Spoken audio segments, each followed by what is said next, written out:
Okay, so now to the three main points of my answer: immigration, minorities and work, all of course with application to the USA, to the States. So firstly, let's have a look at immigration, the movement of different people to America.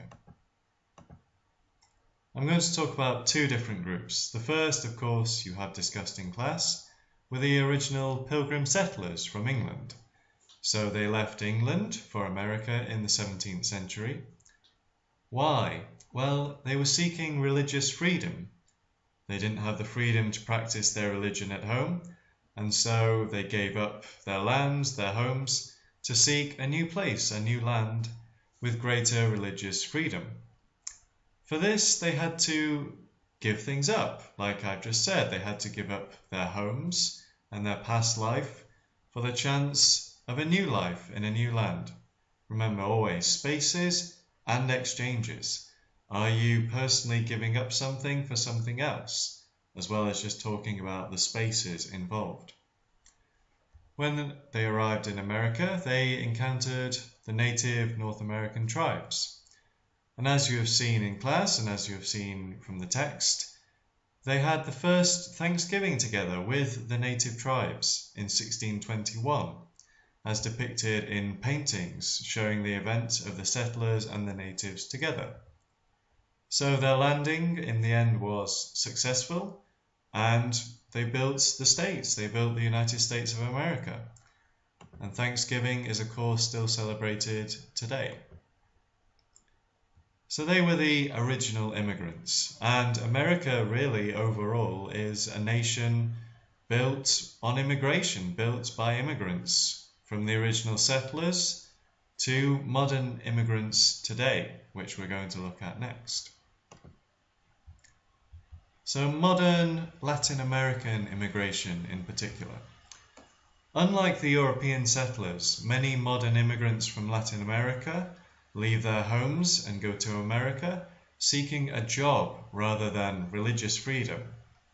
So language-wise here, we've made a comparison between the two groups, unlike the European settlers. And they were seeking a job rather than religious freedom. We can make a comparison here, a similarity, although, as with the Pilgrim settlers, the crossing into America was difficult and full of uncertainty for each of these immigrant workers. Crossing the US-Mexico border can be dangerous, can be difficult. It's not something you do lightly. They're leaving their homes behind, as well as with the original Pilgrim settlers from Europe, to seek new opportunities in America. For the Europeans, it was religious freedom and to build a new land. For modern immigrants, it is just to find a job, basically, and to find money for themselves and to send back to their families. Thinking of exchanges as well and the differences between spaces, you could maybe say that some of these people are desperate to leave a life of poverty for life in a first world country. So that is an economic comparison. America, the United States of America, is a first world country, whereas some modern immigrants who go there seeking a job could be leaving a life of poverty. That's what they're leaving behind, searching for the American dream in the land of opportunity. Many of these Latin American workers now live in the southern states of America. If you imagine a map of North America with the United States and then Mexico, as you cross from Mexico into the US, over the US-Mexico border, you arrive in the southern states, and that is where a lot of these immigrant workers work and live. So now my second point, which is minorities. So what is a minority? Well, the smallest group of people living in a country. And remember, we're talking about the US. So who is a minority in the United States? Well, we can talk about this same group of Latin American immigrant workers. They have to give something up to be part of this new country or new society because it's not their first home and they're in a minority. They must have left their own traditions, their own culture behind, possibly. And then they come to the new place, to America, and in some cases they have to integrate. In other cases, they bring their own culture with them. Anything you see in green in these videos is an example, either a text or something extra that I have seen or something that you have seen. So for example here, they've had to give up their homes. I saw a video, which I will link in this video, which is about Mexican workers who have travelled across the border into the southern states, and they describe how they have left their families back at home, and now there are broken families in Mexico where one of the members of the family is living and working every day in America just to try and make money to send back home to support their families. So they've certainly left behind their home in exchange for this new life. Their culture too, it could be argued that when you go to a new place, you leave behind your culture and your traditions. This third one has a question mark, their language. Have they left behind the Spanish language completely, those from Spanish-speaking parts of Latin America? Well, the answer is no. Spanish is spoken quite a lot, especially in the southern states of America. So that is something that they have brought and held on to, I should say.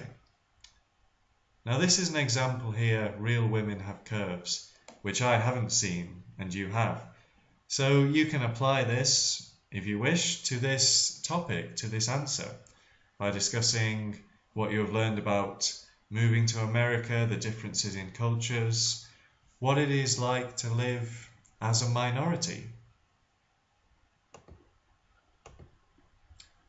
So just a bit more on the language difference, Spanish and English. Many people in America now speak Spanish. A question, are modern Latin American immigrants actually changing America more than America is changing them? For example, as I mentioned in the texts, there is a bilingual Coca-Cola advert now in America, partly in Spanish, partly in English. So why is this? Well, Spanish is obviously such a strong language in parts of the United States that Coca-Cola, as a big business who want to appeal to everybody, are taking it seriously enough to put their adverts partly in Spanish or in Spanglish, a mixture of Spanish and English, to appeal to everybody. As far as Coca-Cola are concerned, they're not just a minority, they're part of their target audience, they're part of the people they want to sell their products to. Here in red is a point looking ahead to the future. Could the white population of the States become a minority in parts of the United States, in the southern states, in the future? In chapter 8, in unit 8, there is a caricature of a white couple, I think, discussing, after seeing in the newspaper that this could happen, what does this mean for me? I might be living as a minority soon. So that's just something to think about. And here is, of course, the text from the Coca-Cola company, partly in Spanish, partly in English, mixed together, Spanglish. And here's my third and final point of my main points, which is work. We've talked a bit about the reasons for going to America. In the modern day, that could be to find a job. Now I've put here menial jobs. Now what is a menial job? Well, it is basically a low-paid, low-skilled job that other people don't really want to do. Something that could be quite physically demanding, a bit boring.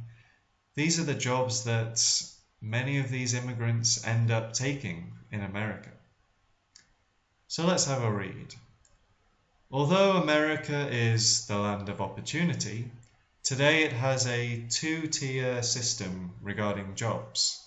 On the one hand, the white demographic makes up most of the middle and upper classes, while on the other hand, minorities such as Latin American immigrant workers make up the lower class and do most of the menial jobs. So here we have some language points. Well, on the one hand and on the other hand, talking about this two-tier system, which is something I noticed from Unit 1 in the book, so why not apply it to this answer? A two-tier system with the jobs that people want to do on top, and then the jobs that they don't want to do, and are filled quite often by immigrants. There are several depictions, you can see this a lot, several depictions of Latin American workers doing menial jobs in the US, like scrubbing the floors, doing physical labor outside in the heat. And these depictions, these cartoons, are to remind Americans that they are there and that they are doing the jobs that nobody else wants to do. This in the green is an example, remember. This is one of the phrases which comes up quite often and is in the text. We are doing the jobs that no one else wants to do. And here you can see, I'm just doing the job that you won't do. Like cleaning, working outside in the heat, gardening, things like that. And here is an Arizona state police officer who is rather confused by this because on the one hand, illegal immigration is illegal, it's in the name. Whereas on the other hand, America needs these workers to do these jobs because they are the jobs that nobody else wants to do. So there is a bit of a conflict there, a moral conflict for America. Do they accept illegal immigrants to do the jobs that they don't want to do? And just a final look at why this happens from an economic point of view. America is a powerful first world country which needs more and more workers for the country's economy to grow. And at the same time, there are workers from poor countries who wish to find a job. So you bring these two together, the economy that needs people and the people who need a job, put them together, and you've got this lower tier of the American economy, basically. A final example, we can see this relationship in one of the pictures from Unit 1, which is the Uncle Sam picture. Uncle Sam representing America, let's have a look. Being groomed and maintained by tiny immigrant workers. So he's the symbol of America, and he's actually being held together and maintained by these tiny immigrant workers. There is something to show there, which is America is very big and the workers are very small. So possibly this shows that America still look down on these people and look down on these jobs, but they are essential. If you look at the look on his face, he's even surprised that this is happening, surprised that these illegal workers are actually holding the economy together.